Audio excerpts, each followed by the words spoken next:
¿Se ve? Sí se ve, doctor.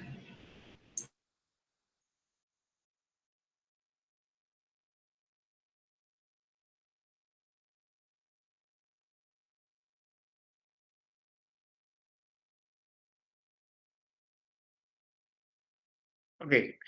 Hoy día vamos a hablar sobre epilepsia. Ok. Luego de los ACVs o infartos o hemorragias, ACVs, que son la causa más frecuente de problemas neurológicos que usted va a ver, lo segundo más frecuente es la epilepsia, y sea en consultorio o hospitalización. Ok. Entonces, este es otro tema que ustedes tienen que dominar bien. ¿Qué cosa es la epilepsia? La definición es un trastorno por una descarga neuronal anómala, porque en estos momentos ustedes tienen descargas neuronales, pero esta es una descarga anómala que tiene tres características. La primera es que es desordenada, ¿ok? Porque nosotros tenemos descargas ordenadas, por eso podemos coordinar en nuestra conciencia. En epilepsia es desordenada, pero además de desordenada, es en epilepsia, ojo, no en crisis epiléptica, por favor, tomen nota de esto, porque esta clase va a ser clase taller, así que muy ojito con lo que se va a decir, porque ahí viene el taller, y el taller sirve para prepararlos de repente para el examen. Es desordenada, es recurrente y es súbita, o sea, aparece de pronto. No es una epilepsia que aparezca pues en días, poco a poco, no. Esto es segundos, en segundos comienza ya la descarga, por eso súbita, recurrente, anómala, desordenada. La frecuencia de esta descarga anómala puede ser alta, o sea, muy seguida, o puede ser baja. Y el voltaje usualmente es alto. En otras palabras, son grandes, lentas o rápidas en un electroencefalograma. Vamos a ver algunos electroencefalogramas asociados a unos videos que les voy a mostrar. La causa de esta alteración eléctrica neuronal es una anomalía en la estructura o en la actividad de la neurona. Una de ellas es la causa, o la estructura o la actividad. Entonces, los exámenes que vamos a hacer van a estar dirigidos a ver la estructura del cerebro, de la corteza cerebral, y la anomalía o una anomalía en su actividad o metabolismo, ¿ok? Y para eso se piden otros exámenes, porque para ver la estructura ideal es la resonancia magnética, ¿no? El protocolo epilepsia para ver bien las áreas mesiales temporales. Ojo, dije yo en un momento que en la clase se pueden decir más cosas de las que está en la lámina. Y ojo con esto, porque lo que yo digo y lo que está en la lámina, todo es parte de lo que puede ser preguntado en un examen, para que nadie diga, no, doctor, no está en la lámina, por lo tanto no vale la pregunta. Yo sé lo que estoy diciendo, ¿ok? Así que, no, se dijo en la clase, y para eso grabo las clases. Así que si alguien me sale con cuento chino, ahí se le va a ver, ¿ok? La anomalía estructural, vamos a hablar primero de la alteración estructural. Es una alteración estructural a nivel microscópico, muchas veces, a veces macroscópico y se puede ver en resonancia, pero otras veces no se ve en resonancia nada y es microscópico. Ya estamos hablando de la citoarquitectura, sea de la corteza o la región subcortical. Y eso le llamamos va a generar una neurona deaferentada. Deaferentada significa que ha perdido algunos axones producto de esta anomalía estructural. Y al perder algunos axones, los axones que llegan a una neurona son como los pedales de un carro. Algunas frenan, otras aceleran. De modo que el equilibrio entre neuronas que frenan la actividad de la neurona a la que están estimulando y otras neuronas que a través de su sinapsis la estimulan, ese equilibrio hace que esa neurona tenga una actividad normal. Pero cuando hay un trastorno estructural en la cual las neuronas que frenan o inhibitorias se han sido destruidas o han disminuido, las que quedan estimulantes sobrepasan el equilibrio de la neurona estimulada, entonces esta queda hiperactiva. Esta neurona hiperactiva es producto de una deaferentación estructural, por eso decimos que es una causa estructural. Al final, en ambos casos va a haber una neurona hiperactiva, sea por un trastorno de la estructura o una alteración en la actividad. Cuando no hay anomalía estructural, el punto 2, solo tenemos una neurona que por alguna razón metabólica, que puede ser incluso autoinmune, y ahí viene la encefalitis autoinmune, la neurona queda hiperactiva también, pero ya no por una lesión estructural, sino por una causa metabólica. ¿Ok? ¿Ustedes han visto los videogames del PlayStation? ¿Han visto el cartoncito que dice que puede generar crisis epiléptica? ¿Alguno lo ha visto? No, doctor. No, no han visto, lean bien, ¿ok? Salvo que lo hayan quitado en los últimos, pero los videogames ahora son más estimulantes que antes, cada vez son más estimulantes. Y cuanto más grande es el televisor, mayor es el estímulo que se genera en las personas que lo juegan. Las imágenes son brillantes, deslumbrantes, de rápida, de cambios, no sé, de focos, luces, y son de gran velocidad y generan una hiperestimulación psíquica que se termina convirtiendo en una hiperactividad neuronal metabólica por gran descarga de neurotransmisores, ¿ok? Y puede generar crisis epiléptica. No necesariamente epilepsia, sino crisis epiléptica, pero también epilepsia. Ahí te voy a decir, ¿pero qué cosa es crisis epiléptica? Ahorita vemos. Bueno, estamos hablando de la epilepsia. En consecuencia, la hiperactividad de la neurona va va a ser producto de una mayor permeabilidad iónica de la membrana citoplasmática de la neurona hiperactiva. Esta permeabilidad aumentada es incrementada, miren, incrementada en ciertas situaciones como la hipertermia, la hipoglicemia, la hipoxia, los trastornos electrolíticos, los estímulos sensoriales que acabo de decir ahorita, los videogames, pues, ¿ok? Pero no solamente estos estímulos van a incrementar lo que ya estaba incrementado, sino de que por sí son causa de crisis epiléptica. Entonces, estoy mencionando causas muchas veces no aparentes de epilepsia. Repito, hipertermia, hipoglicemia, hipoxia, trastornos hidroelectrolíticos y estímulos sensoriales. Ya les dije un ejemplo de estímulos sensoriales, los trastornos electrolíticos, una de las primeras causas es la hiponatremia. De la hipoglicemia, pues obviamente la glucosa baja es una gran causa de epilepsia. Veo a un paciente que viene de emergencia con crisis epiléptica, le voy a hacer tomografía, le voy a hacer todo un chequeo metabólico que va a incluir sodio, potasio, calcio, glucosa. Obviamente en ese momento le pongo un medidor de saturación de oxígeno para ver cómo está ventilando. Claro, si el paciente está en un estado epiléptico, no va a ventilar bien y puede estar en hipercarbia con hipoxia, pero hay que ver si el paciente está ventilando adecuadamente y la temperatura, ¿ok? Y hay que preguntarle qué estuvo haciendo antes. De repente estuvo fumando cocaína, inhalando cocaína, qué sé yo, pero esa es la anamnesis.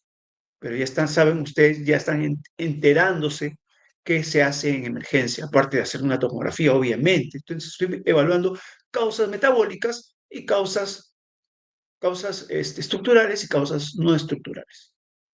¿Ok? Crisis epiléptica, o decimos crisis epiléptica, y a diferencia de epilepsia, va a tener la misma definición, solamente que no va a ser recurrente. Dijimos, la epilepsia es una alteración de carga producida por descarga neuronal anómala, súbita, recurrente, desordenada. Entonces, le quitamos la palabra recurrente y eso es crisis epiléptica, o sea, un solo evento. Por eso dice igual definición, pero no recurrente. Igual definición que epilepsia. Pero una crisis epiléptica, cuando vuelve a darse una segunda vez, ya decimos, esto es epilepsia. ¿Y por qué? ¿Qué tiene que ver la definición acá? ¿Y para qué me sirve? Ah, mucho. Porque en una epilepsia yo tengo que empezar un tratamiento inmediatamente. En una crisis epiléptica, por lo tanto, única, no necesariamente voy a darle voy a darle un tratamiento antipiléptico. Voy a poner un ejemplo. Tengo a los reclutas en Pucallpa que los han hecho correr cuando la temperatura ambiente estaba cerca de los 40 grados y los han hecho correr porque el instructor pues, venía de Lima y creía que el clima de Lima era igual que el clima de Pucallpa y los ha hecho correr 2 horas y terminaron con hipertermia, convulsionando y los traían a emergencia. Y les digo lo que me ha pasado como médico serumista.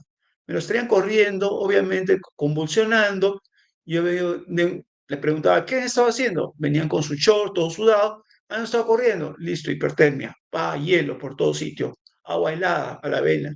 Obviamente, diazepam para calmar la crisis epiléptica.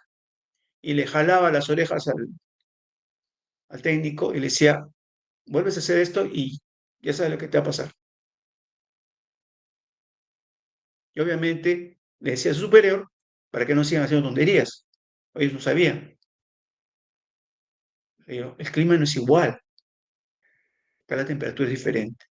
Ok, sin embargo, esto puede convertirse en epilepsia y sin embargo, yo puedo tratar a un paciente que tenga una única crisis epiléptica como epiléptico. ¿En qué situaciones? Voy a decirlo ahorita. No está en la lámina. Pregunta de examen. Cuidado, cuidado, que puedo preguntar. Y como tengo que hacer grabada, nadie me va a venir a decir, no, no está en la lámina, por si acaso. ¿Ok? Cuando yo tengo un factor causal etiológico demostrado que va a ser permanente o recurrente en ese paciente, por ejemplo, un tumor de páncreas que le está produciendo hipoglicemia, yo digo, este paciente me va a hacer hipoglicemia otra vez, entonces mejor le doy tratamiento antipiléptico. ¿Ok? Tiene una fibrosis pulmonar, no respira bien, entra en episodios de hipoxia. Digo, este paciente me va a volver a hacer una crisis epiléptica. Entonces, si bien ha tenido una sola crisis epiléptica ahora, yo tengo un factor causal que me hace pensar que este paciente puede volver a repetir las condiciones que lo ha producido la crisis actual. Entonces, cuando yo tengo esa sospecha clínica, yo puedo tratar una única crisis epiléptica que estoy diciendo que normalmente no se trata con antiepilépticos y puedo cambiar a tratarla por el riesgo de convertirse en epilepsia. Si algo no estoy diciendo claro, por favor, me lo dice. Y si se quedan callados es porque han entendido. Convulsión es otra cosa, no es igual que epilepsia. La gente de la calle, incluso muchos médicos creen que convulsión es lo mismo que epilepsia, crisis epiléptica. No, la convulsión es una contracción muscular, paroxística, intensa, que puede tener diferentes causas, desde el miedo, desde la cólera, hasta la epilepsia. ¿Ok? Puede ser una tetania muscular por hipocalcemia y me va a dar una contracción, no epiléptica, sino tetánica, o sea, la contracción muscular por alteración de calcio en el músculo. Yo puedo confundirlo con una crisis epiléptica. Una convulsión puede ser epiléptica como no. Entonces, cuidadito con estar usando el término convulsión a partir de ahora como sinónimo de epilepsia. Gran error. Bueno, dijimos que la descarga es anómala, ¿sí? Se ha dicho. La descarga en una epilepsia o crisis epiléptica siempre va a ser focal, pero la epilepsia puede ser focal o generalizada. ¿Cómo está eso? Si la descarga siempre anómala, siempre es focal y va a iniciar la epilepsia, ¿cómo es que a veces la epilepsia yo la catalogo como problema focal o problema generalizado? Voy a explicar esto más adelante, pero la descarga siempre es focal y puede no diseminar. O sea, diseminar significa que la descarga normal se propaga a todo un hemisferio y al otro hemisferio a través del cuerpo calloso. ¿Ok? Entonces, la diseminación de la descarga anómala va a depender del grado de hiperactividad de las neuronas afectadas o de la inhibición de las neuronas inhibitorias de las previas. Una inhibición de otra inhibición, ¿qué cosa es? Una estimulación. El negativo de un negativo es positivo. Matemáticas elementales. Acá también. La inhibición de neuronas inhibitorias de las previas, de la neurona que resulta hiperactiva. Porque al inhibir una neurona inhibitoria, la consecuencia en la neurona afectada va a ser una estimulación. Eso significa que una neurona hiperactiva es o que va a generarse neuronas hiperpolarizadas y GABAérgicas. Las GABAérgicas son inhibitorias. Estas son neuronas inhibitorias. Una GABAérgica es una inhibitoria. Entonces, estamos hablando de neuronas inhibitorias como GABAérgicas y estamos diciendo que estas hiperpolarizadas van a inhibir, porque la hiperpolarización es una pérdida de actividad, a una neurona inhibitoria. Esa neurona inhibitoria queda hiperpolarizada y es GABAérgica, por eso es inhibitoria. Hiperpolarizada significa que pierde su actividad, porque está inhibida. Entonces, estos son los factores que van a generar mayor actividad en una neurona. Por lo tanto, mayor riesgo de diseminación. La diseminación se da a la corteza adyacente, a la corteza contralateral y a la corteza subcortical, y puede llegar hasta las neuronas espinales. Y cuando llega a las neuronas espinales, fíjense, se disemina horizontal y verticalmente. Horizontal hacia atrás, hacia adelante, hacia la izquierda, hacia la derecha, hacia todos lados, arriba y hacia abajo. Y cuando va hacia abajo, puede llegar a las neuronas espinales y ahí producir la convulsión, o sea, la contracción muscular paroxística intensa. ¿Ok? Esto es un gráfico, acá fíjense en el puntero, esta es una neurona estimulada, tiene una neurona, miren, que sinapsa en el botón sináptico, hendidura sináptica, y otra neurona también que hace lo mismo. Miren esta neurona que estoy señalando con el puntero, es una neurona que deja entrar sodio, por lo tanto se está descargando, ¿okay? Se está despolarizando en su membrana por la bomba de sodio y potasio. Pero en su terminal, el sodio, ya no hay canales de sodio, sino canales de calcio, que van a hacer que las vesículas que tienen neurotransmisor, que no sabemos cuál es todavía, lo liberen al espacio sináptico para estimular a la neurona a la que van a estimular. Y acá yo no sé qué vesículas son ni qué neurotransmisores, pero sí veo qué canal han abierto. Veo que han abierto un canal de calcio y un canal de sodio. Eso significa que si entra sodio y calcio a esta neurona, la está estimulando. Entonces, este neurotransmisor es un neurotransmisor estimulante. ¿Cuál es el neurotransmisor estimulante? ¿Qué nombre tiene? Se llama glutamato. ¿Ok? Que abre canales AMPA, NMDA, etcétera. Y todos esos se estimulan a través de la entrada de sodio y calcio, porque eso va a abrir la bomba de sodio y potasio en esas neuronas, entonces le están estimulando. Por otro lado, tenemos otra neurona igual, que hace lo mismo, y nuevamente yo no sé qué neurotransmisor es, pero abre canales de cloro con carga negativa, ya no con carga positiva, sodio y calcio. Ah, esta es una neurona inhibitoria. Por lo tanto, no es una glutaminérgica, sino es una GABAérgica.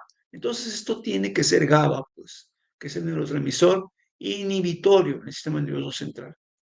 ¿Ok? Entonces, tenemos acá que esta es una neurona GABAérgica y esta es glutamatérgica. Tenemos una sinapsis de una neurona estimulante e inhibitoria y el equilibrio de ambas va a generar una neurona equilibrada. Un desequilibrio por hiperactividad de una o inhibición de la negativa va a generar una mayor estimulación y riesgo de crisis epiléptica. Acá tenemos el gráfico mismo ya separado para que ustedes vean cómo es una neurona, la sinapsis de una glutamatérgica, como cómo va a generar el glutamato, perdón, un glutamato va a metabolizarse en GABA y entonces una neurona GABAérgica y va a abrir canales de cloro, ¿ok? Por lo tanto, va a inhibir a la neurona posináptica. Y acá tenemos que ya no es glutamato, porque el glutamato se libera directamente y ya no se metaboliza GABA, sino que se libera directamente y va a abrir varios tipos de receptores, principalmente los NMDA y los no NMDA, como el AMPA, etcétera. ¿Ok? Entonces tenemos acá una inhibición y acá tenemos una estimulación por separado. Acá tenemos el equilibrio de ambas. Entonces, ya ustedes saben cuál es la fisiopatogenia para que se produzca una neurona hiperactiva, que es el requisito final para que se dé una crisis epiléptica. ¿Cuál es el diagnóstico diferencial? Es muy importante esto. Tan importante que es algo común que produzca una confusión en emergencia. ¿Ok? Lo más frecuente es el síncope en el diagnóstico diferencial. ¿Por qué? Porque el paciente pierde el estado de despertar, cae al suelo, ¿ok? Pero, digo, hoy, una epilepsia y puede convulsionar incluso, una epilepsia, pero le pregunto primero al familiar o al testigo, o si a veces viene, lo encuentran en la calle el paciente, veo la duración del trastorno del despertar. Ya saben que el trastorno del despertar en un paciente con síncope o crisis epiléptica puede ser sopor, coma, transitorio. Y veo la duración de ese estado. La diferencia entre epilepsia y síncope es que en el síncope el paciente, cuando despierta, me va a decir lo que sintió antes. ¿Qué sintió? Primero puede tener una serie de síntomas. Me dice, me sentí como débil, la visión se me puso media borrosa. Y si alguien lo ve, puede notar que esté sudado, o sea, la piel es sudada y siente frialdad en la piel. O lo ven pálido, blanco, se pone blanco. Y los testigos muchas veces dicen, doctor, lo vi blanco. A veces sudaba, a veces no. Y pronto se cayó. Perdió el despertar. Es ese previo a la pérdida del despertar me dice que es un 5. Me está sugiriendo. Lo otro que me sugiere es el tiempo o la duración de la crisis. Despertó rápido, en segundos. Es el tiempo. Y lo tercero es cómo despierta.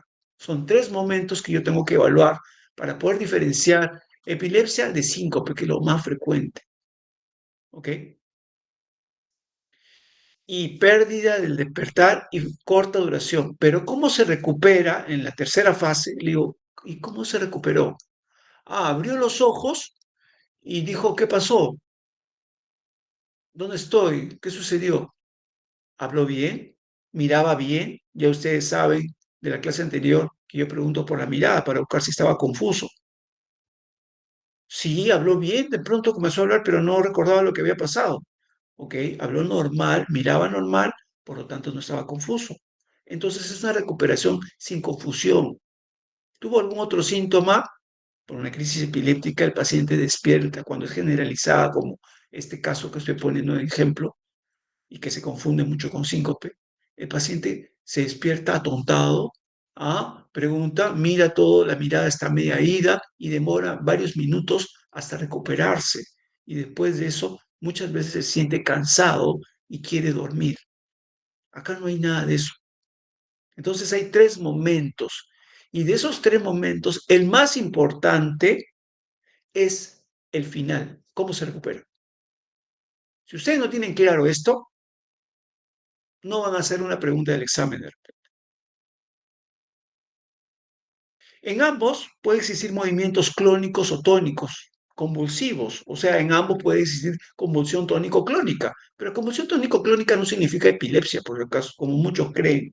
En ambos puede haber relajación de esfínteres, inclusive, pero en epilepsia hay mordedura de lengua ocasional, en síncope no. ¿Ok? Otro diagnóstico diferencial que no está aquí, pero que pasa en emergencia, es la causa del síndrome más importante o uno de los más importantes que dije en la clase pasada y que uno de sus compañeros me preguntó cuáles eran las causas de ese síndrome. ¿Cuál es? Ya se los dije.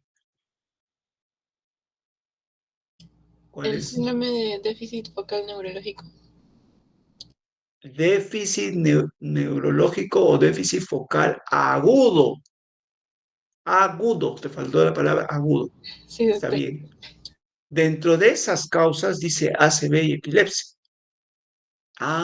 Entonces, un paciente que viene con un déficit neurológico focal agudo, en emergencia dicen ACV de frente, no saben el síndrome que les he dicho. Dicen ACV y cuando llega a piso, no hay ningún ACV, el paciente se recupera, la tomografía está normal, el paciente estuvo confuso y se recuperó. ¿Qué fue? Una crisis epiléptica. Muchas veces hacemos el electroencefalograma y encontramos ondas epilépticas. Entonces, diagnóstico diferencial también es con ACV. ¿Está en la lámina? No. A propósito, para los que siempre dicen, no, pásame el PPT nomás, yo no, ¿para qué voy a ir a la clase? Sí, ¿para qué vas a ir a la clase? Para que se te pasen estas cosas. Para eso es que no vienes a la clase. Así que pasen nomás el PPT y van a ver cómo van a salir en el examen. Por eso, ya están advertidos. Otra causa ya no frecuente, ya estoy hablando de las dos frecuentes, síncope ya se ve, y ya se ve, no está en la lámina. El sonambulismo, esta sí no es frecuente. En el sonambulismo, el paciente despierta en una fase de sueño no REM, ¿okay? Porque el sonambulismo es un trastorno del sueño no REM, y lo ven caminar con movimientos pseudointencionales, algo torpe, los familiares se quedan asustados y lo llevan al médico, dicen, ¿qué está pasándole, doctor? Usualmente es un puber, un prepúber o un adolescente que puede tener esto durante ciertos periodos de su vida, especialmente cuando hay algún tipo de estrés, puede ocurrir. La mayoría de pacientes que tienen esto, que ocurre en gente joven, muy joven, se le pasa, porque es una alteración transitoria, funcional. ¿Ok? Es raro que sea algo permanente, pero también puede ser. Las pseudocrisis son convulsiones sin descargas anómalas, pero son convulsiones de origen psicológico. Vamos, psicógeno, vamos a decir. O sea, el miedo hace que yo me dé pánico y comienzo a convulsionar. Algunas personas no tienen pseudocrisis, porque la pseudocrisis tiene un origen psicógeno en el miedo, ¿ok? Algunos quieren engañarle al médico, y eso ya no hay miedo ahí, y tampoco se llama pseudocrisis, es es un trastorno simulatorio, ¿ok? Es un simulador, ya no es una persona con, con miedo, sino es una persona que está buscando tener alguna ventaja de lo que está inventando y que sabe que lo está haciendo. ¿Ok? Y hay maneras para detectarlo realmente, es fácil. El drop attack es otro diagnóstico diferencial no frecuente, pero muy importante que lo sepan, pero su semiología es bastante notoria. En el drop attack el paciente no pierde el despertar, menos la conciencia, pero cae súbitamente, así como que se desplomara, ¿bon? Pero está despierto y consciente y usualmente se para él mismo solo y rápido. Por eso es drop attack, es el término en inglés ataque de caída, para que lo tengan claro, pero se llama drop attack. Y si viene en el examen va a venir como drop attack, como un diagnóstico diferencial. Así que saben lo que es un drop attack. Y va a estar así como en inglés. Pero ¿qué no se llama ataque de caída? Porque en un libro sale como ataque de caída, sale como drop attack en todos los libros. Entonces son ataques de caída, ahí está, sin trastorno de conciencia o despertar con reincorporación inmediata, usualmente.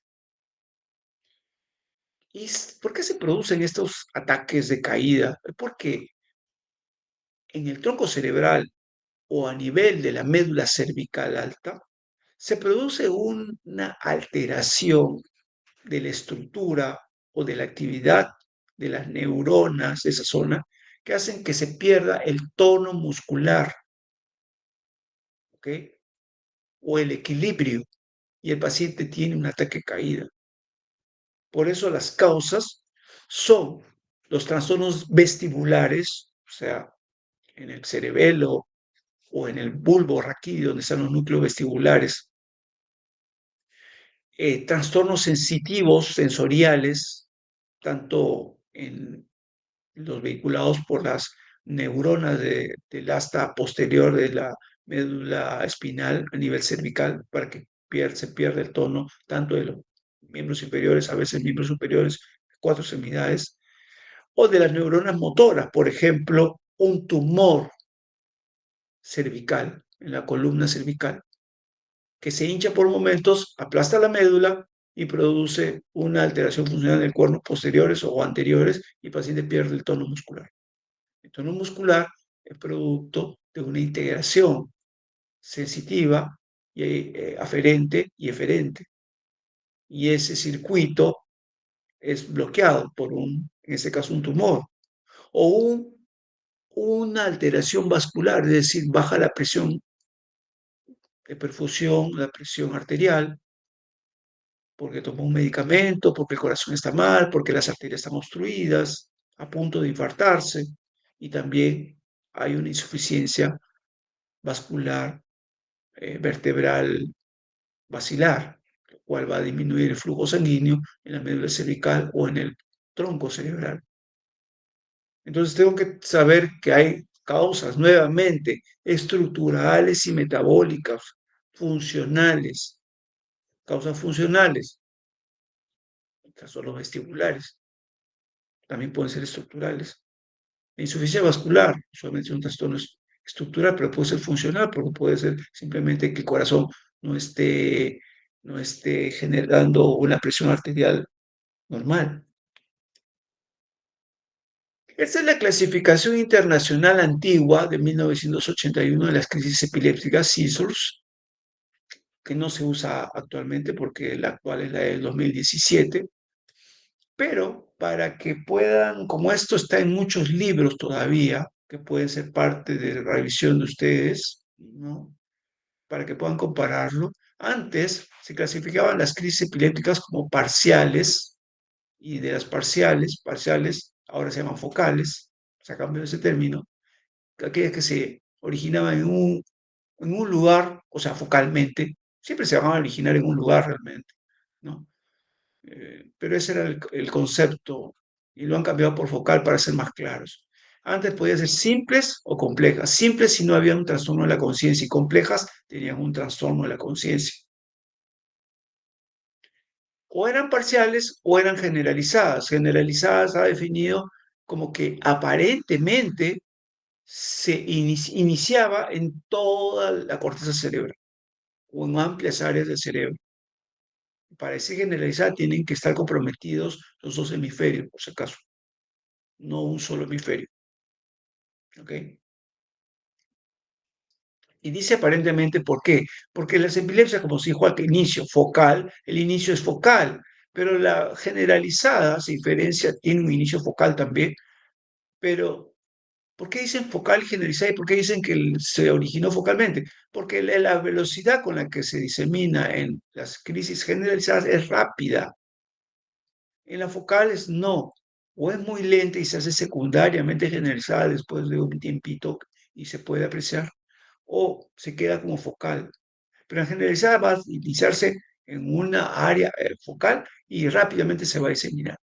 O a veces no son clasificables. Esto es según la clasificación que ya no se usa.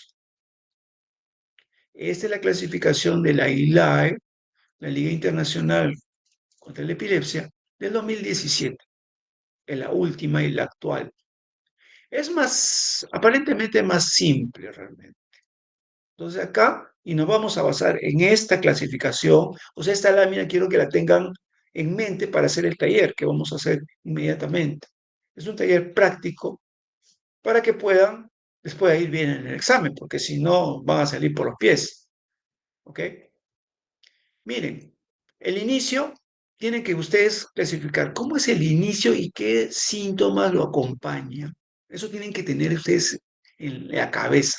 Y el inicio, estamos hablando de un espacio, ¿ok?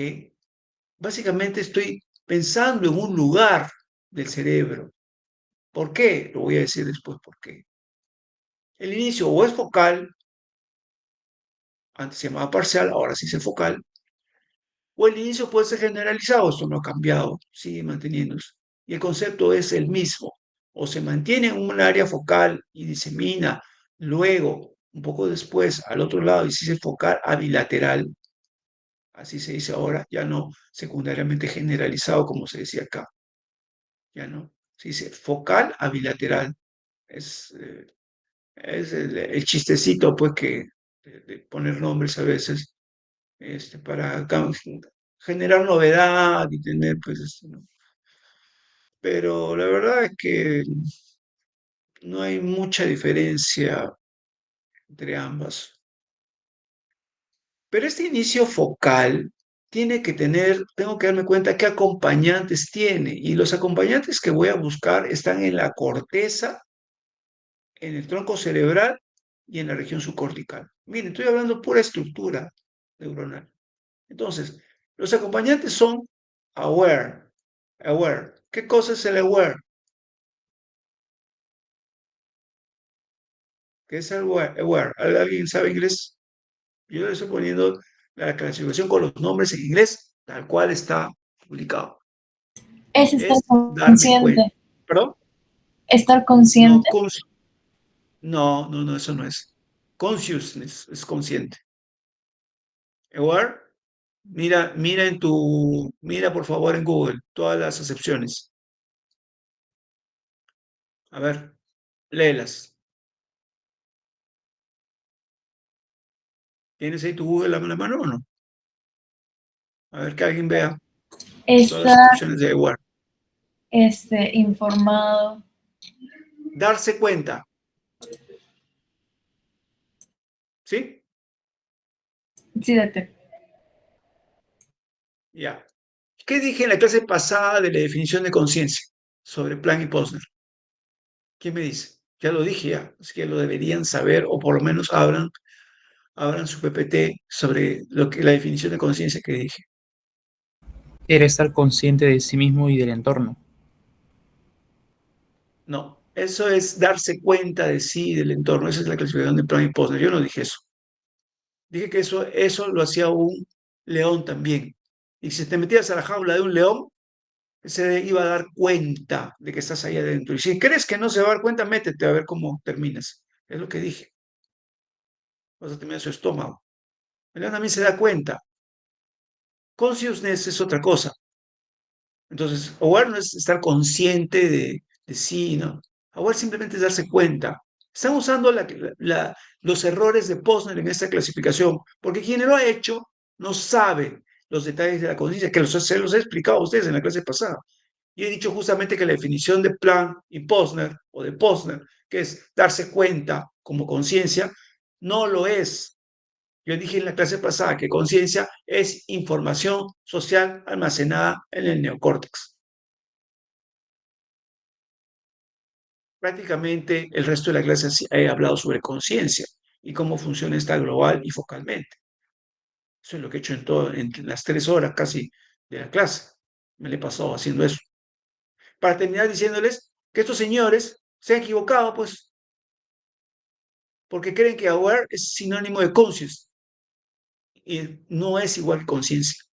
Es darse cuenta. Están usando el mismo término de Posner e incurren en el mismo error. Lamentablemente está grabado así. Entonces, aware, vamos nosotros a considerarlo si tiene conciencia o tiene un daño de la conciencia. Y cuando hablamos de daño de conciencia, ¿qué conciencia está dañada? ¿La focal o la global?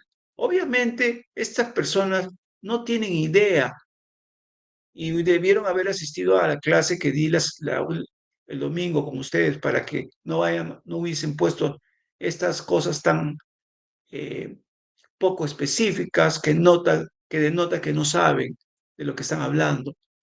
Por eso es que la mayoría de neurólogos, miren, esto es una clasificación de la academia, de la Liga Internacional contra la Epilepsia, donde están neurólogos viejos, con mucha experiencia de todo el mundo, pero no saben lo elemental.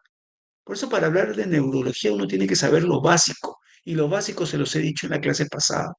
Por ahí se empieza la neurología. Y va a ser todo el examen que van a tener, va a tener esa base por si acaso. Así que ya le dije a Ronald, su delegado, que ustedes tienen que repasar bien sus clases si quieren salir bien. Por eso, y de repente ya me tienen la respuesta de que se van a querer sus días libres del 26 al 3 de agosto, o quieren seguir. Si quieren ustedes, como está en el sílabus, yo estoy obligado a respetarlo. Yo había hecho el cronograma antes de que el sílabus me lo dieran, por eso está continuo. Pero viendo el sílabus, que tiene ahí 10 días, creo, para ustedes libre, si ustedes como clase quieren que se respete eso, yo estoy obligado a respetarlo. Pero no van a tener tiempo para repasar bien para el examen, por si acaso. No les conviene. Pero eso es decisión de ustedes, por eso elige a Ronald. Eso que lo decidan tus compañeros. Yo les estoy dando ventaja. O sea, les conviene que los docentes hagamos todos los contenidos y expliquemos rápido para que ustedes tengan más tiempo de repasar y van a salir mejor en el examen. Neurología no es fácil. Ya ven cómo neurólogos supuestamente top hablan tonterías. Son tonterías estas. Porque no siquiera sé si es de la conciencia global o focal, para poder a la hora de ver el caso decirlo. Ellos están refiriendo a la conciencia global, claro que ni siquiera se dan cuenta. Es solamente una intuición, algo que ven, pero ni siquiera pueden definir qué cosa es eso. Y de todo eso les he hablado en la clase pasada, cómo se examina cada parte. Entonces, yo tengo que, el acompañante es la conciencia, tengo que darme cuenta si la conciencia globalmente está dañada. Acá no lo dice yo, es porque yo sé que a eso se refiere y ellos no saben a qué se refiere, pero ya se los digo yo para que lo tengan claro. Y el acompañante subcortical, o sea, un acompañante cortical global, fibra de asociación larga, y un acompañante subcortical. El acompañante con síntomas motores o síntomas no motores. Subcortical. Subcortical o paleocortical. ¿Ok? Pero no neocortical. Entonces, acá conciencia es un acompañante neocortical y hay como un acompañante subcortical o paleocortical. Entonces, ya lo tienen claro estructuralmente. En el inicio generalizado, obviamente siempre en el inicio generalizado ya no me preocupo si está consciente o no, porque cuando las ondas son desordenadas en todo el cerebro, toda la corteza o neocorteza, obviamente no puede haber conciencia global, ¿me entienden? Entonces ya no tiene sentido que me preocupe de cómo está la conciencia en un inicio generalizado, salvo que sea una pseudocrisis, ¿ok? Me preocupa ya el acompañante, ya no neocortical, sino el acompañante paleocortical o subcortical, ¿ok? Y el inicio también puede ser desconocido, o sea, de pronto yo llego o alguien encuentra a un familiar en su cama o en el suelo convulsionando. Ah, sí, ya se dice inicio, no voy a decir focal o generalizado, sino desconocido, y nuevamente me voy a lo mismo, como no sé el inicio, cómo fue, no puedo decir tampoco sobre la conciencia, ergo, solamente veo las consecuencias, son paleocorticales o corticales, es decir, motoras o no motoras, así lo han dicho ellos, ¿no? Pero cuando yo digo paleocortical o subcortical es mucho mejor. Y a veces no puede ser clasificado. Entonces, tengan claro esta lámina, y ahorita que vamos a hacer el taller en unos minutos, van a ustedes ir abriendo esta lámina. Así que tengan claro esta lámina cuando les diga, vayan a la lámina para ayudarles a la clasificación, a ver cómo se describe o denomina la crisis que estamos refiriendo. Acá se explica esa lámina, ¿no?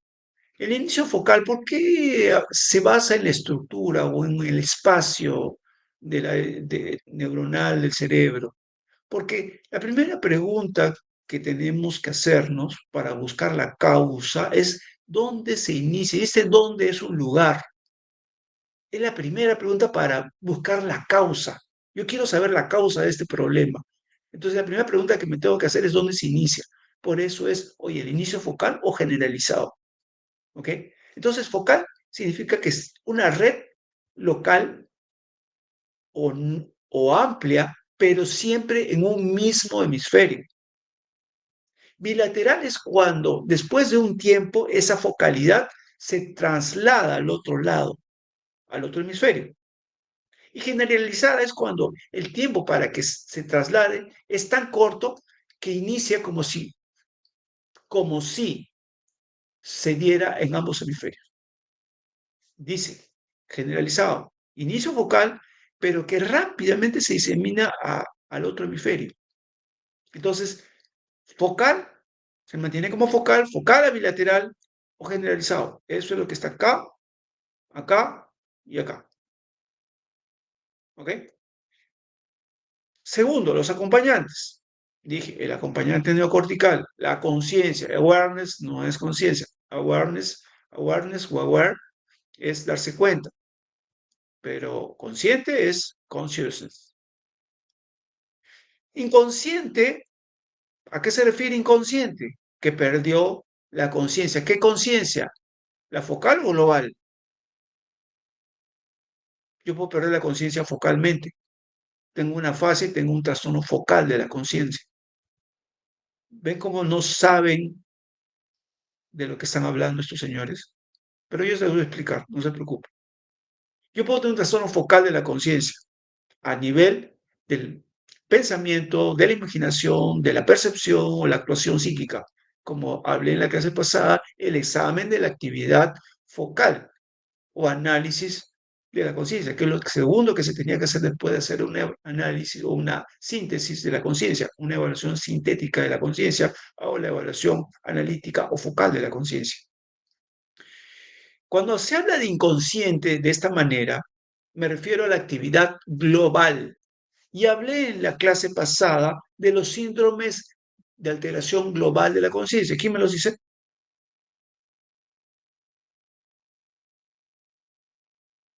Doctor, ¿habla del síndrome confusional de esos? Bien, sí, bien, sigue. Confusional es uno de los más frecuentes. ¿Qué otro síndrome hablé? Eran tres. Delirio. Delirio, síndrome delirante. ¿Qué más? Y También demencia subcortical. demencia subcortical. Muy bien. ¿Cómo se llaman ustedes? Creo que son las mismas voces. ¿Pueden Sí, decir sus nombres? yo soy ¿Cómo se Ángela llaman? Ramusco. Yo ¿Cómo? soy Villegas, doctor. Villegas. ¿Tu nombre? Brandon. ¿Cómo? Brandon. ¿Brandon? Sí, Brandon. Brandon, doctor.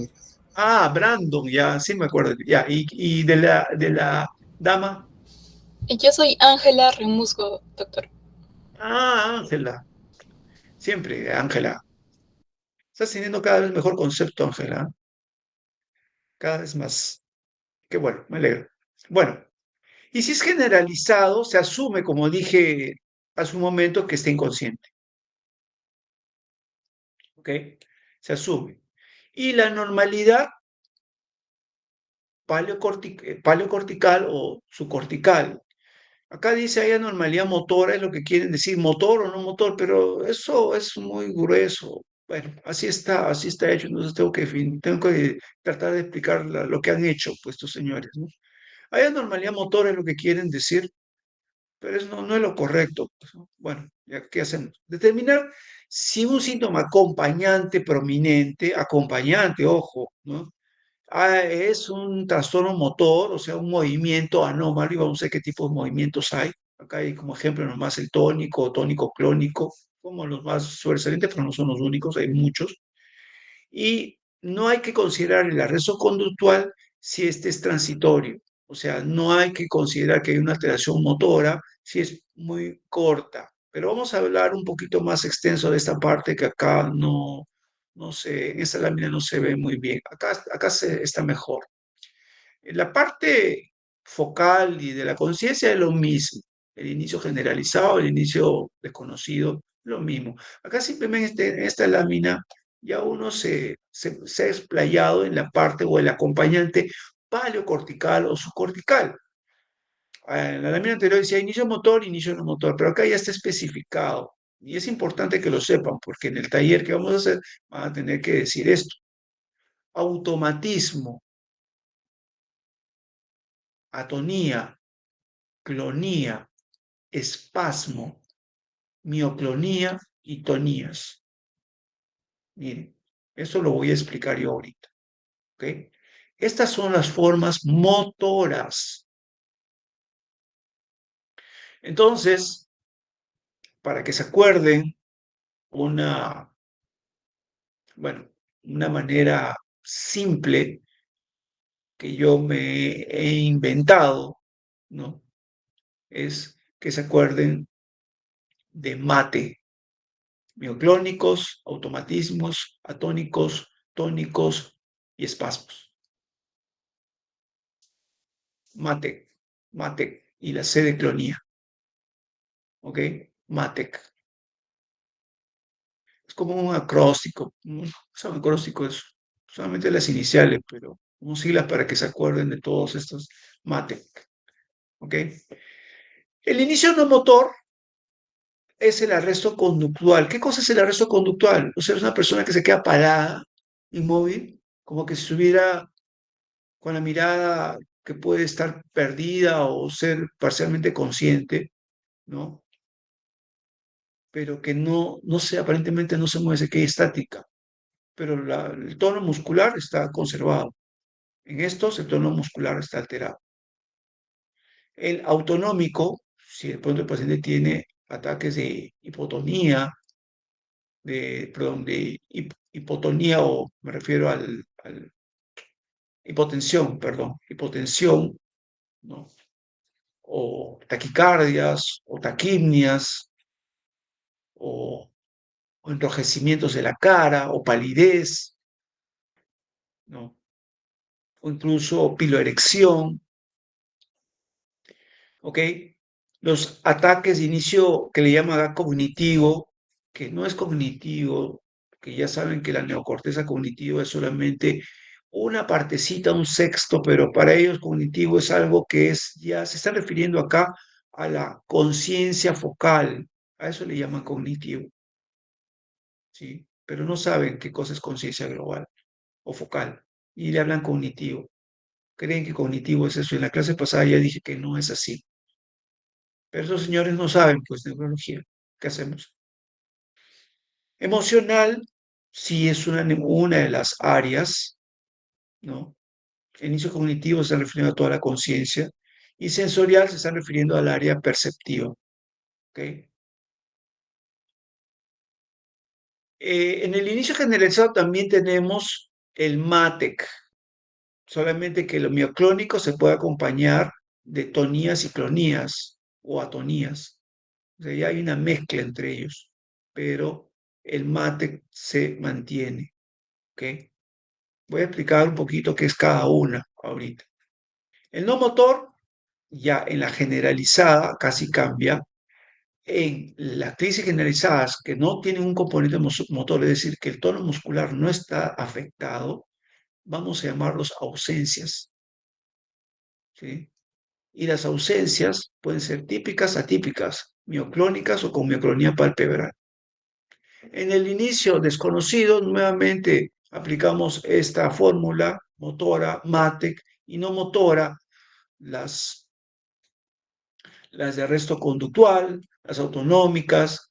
Acá no me da ganas ni decir cognitiva para hacer una tabla, porque yo no puedo hablar de eso, pero está acá. Así que yo no le voy a decir que haga un MATEC como se dice acá, porque esto yo no lo puedo decir, porque es un error grave, pero ya son partes de la conciencia. Entonces tenemos arresto conductual, autonómico, acuérdense de la clase de partes de la conciencia.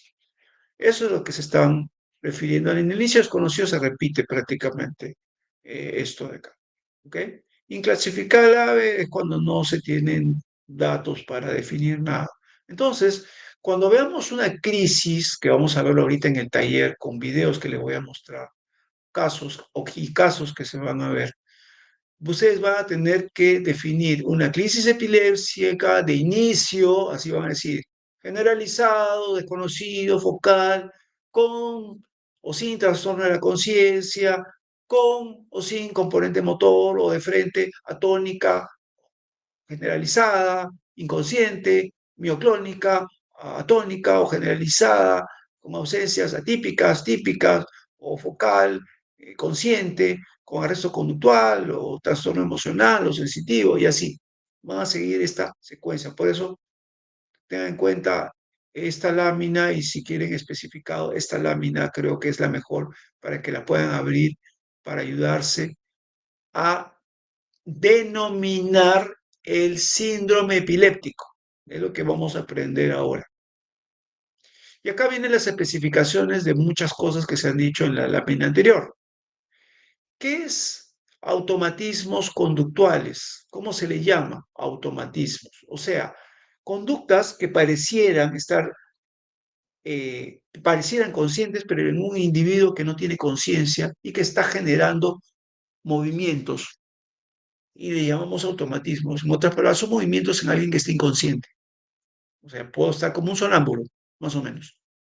¿Sí?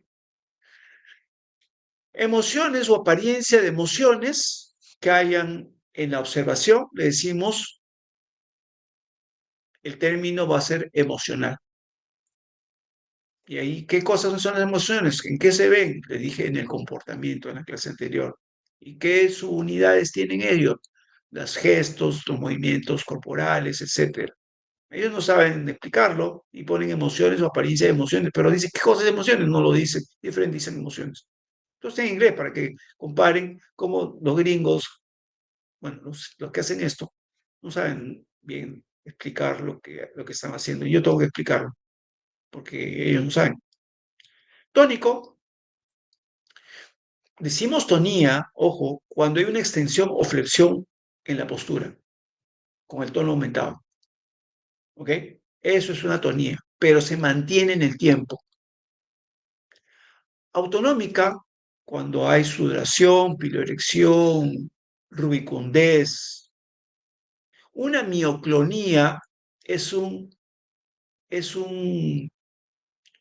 una contracción súbita, un jerking, una contracción súbita de una extremidad o del cuerpo, pero que se repite arrítmicamente, es una mioclonía. Y en cambio una clonía es lo mismo, pero es rítmicamente. También es una contracción súbita muscular, pero rítmica. ¿Ok? ¿Qué cosa le dicen que es cognitivo? Un trastorno focal de la conciencia. Miren, un trastorno del lenguaje, como se diría que es afasia, un trastorno del pensamiento. Puedo yo tener un pensamiento esquizofrénico, eh, psicótico, o una crisis de déjà vu, como si ya lo hubiera vivido antes. A eso le llaman cognitivo. Ellos no saben qué cosas son trastornos focales de la conciencia. Por eso cuando veo esto me dan pena. Digo, necesitan aprender neurología. Y ojo, si ustedes estuvieran en otro hospital, estarían repitiendo esto y no habría más explicación porque nadie sabría explicarles bien. Bueno, eyelid myoclonio es simplemente la mioclonia, que ya saben qué cosa es, pero a nivel del párpado. ¿Ok? No confundan con lo que parece temblor palpebral, que es una mioquimia palpebral, o que eso es otro trastorno de movimiento, pero es muscular, no tiene nada que ver con la conciencia. Atonía, simplemente pérdida de tono, ¿ok? Limpes caída. Sensations son trastornos básicamente perceptuales, percepción sensitiva, visual, olorosa, gustativa, auditiva, ¿ok? Incluí el vértigo, sensación de vértigo. Yo puedo tener una crisis epiléptica con sensación de vértigo, por si acaso.